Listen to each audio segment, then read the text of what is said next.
नमस्कार, मी श्वेता वडके दांडेकर. बुलेटिनच्या सुरुवातीला एक ब्रेकिंग न्यूज. अहमदनगर महापौर निवडणुकी प्रकरणी रामदास कदम यांनी एक गौप्यस्फोट केलाय.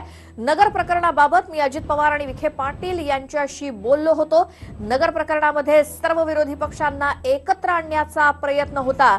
राष्ट्रवादीचे खायचे दात वेगळे आणि दाखवायचे दात वेगळे हे पुन्हा एकदा दिसून आलंय आणि विधानसभा निवडणूक निकाल लागण्याआधी एनसीपीनं भाजपला पाठिंबा दिला होता. शिवसेना सत्तेतून बाहेर पडली तर राष्ट्रवादी ती जागा घेईल अशी भीती आम्हाला वाटतेय. हे नगर निमित्तानं पुन्हा एकदा शिक्कामोर्तब झालंय की राष्ट्रवादी भाजप सोबत आहे. पुन्हा एकदा भाजपनं राष्ट्रवादी सोबत युती केली असं रामदास कदम म्हणाले. नगरच्या महापौर निवडीच्या या प्रक्रियेवरून हे पुन्हा एकदा सिद्ध झालंय. राष्ट्रवादी भाजप सोबत आहे.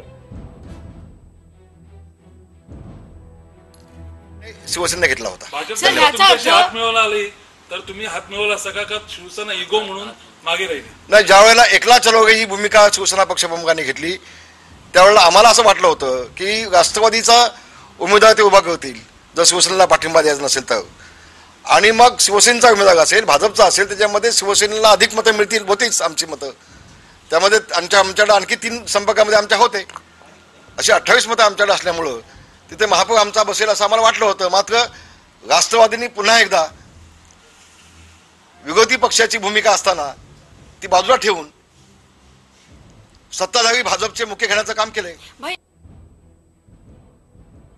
अहमदनगरमध्ये सगळ्यात जास्त जागा शिवसेनेच्या येऊन देखील शिवसेनेचा महापौर का बसू शकला नाही हा प्रश्न संबंध महाराष्ट्राला पडलेला आहे.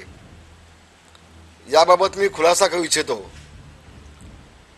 विधानसभेच्या निवडणुकीच्या वेळेला निकाल लागण्याच्या आधीच राष्ट्रवादीनं बाहेरना पाठिंबा भाजपला दिला होता याची आठवण महाराष्ट्र जनतेला आहेच.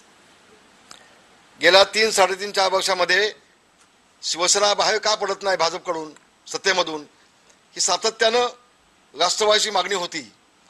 ती मागणी कशासाठी होती याच्यावरती कालच्या अहमदनगरच्या महानगरपालिकेच्या निवडणुकीच्या महापौरांच्या निवडणुकीच्या दरम्यान शिक्कामोर्तब झाला. पुन्हा एकदा राष्ट्रवादींनी भाजपसोबत युती केली. एका बाजूला राष्ट्रवादीचे नेते मोदींच्या विरोधामध्ये बोलतायत, भाजपाच्या विरोधामध्ये बोलतायत, आणि दुसऱ्या बाजूला अहमदनगरमध्ये भाजपचाच महापौर बसवत आहेत. शिवसेनेची भूमिका स्पष्ट होती की भाजपसोबत आम्हाला जायचंच नव्हतं.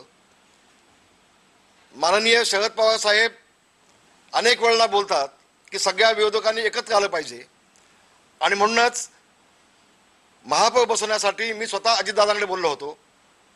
मी स्वतः राधाकृष्ण विखे पाटलांकडे बोललो होतो.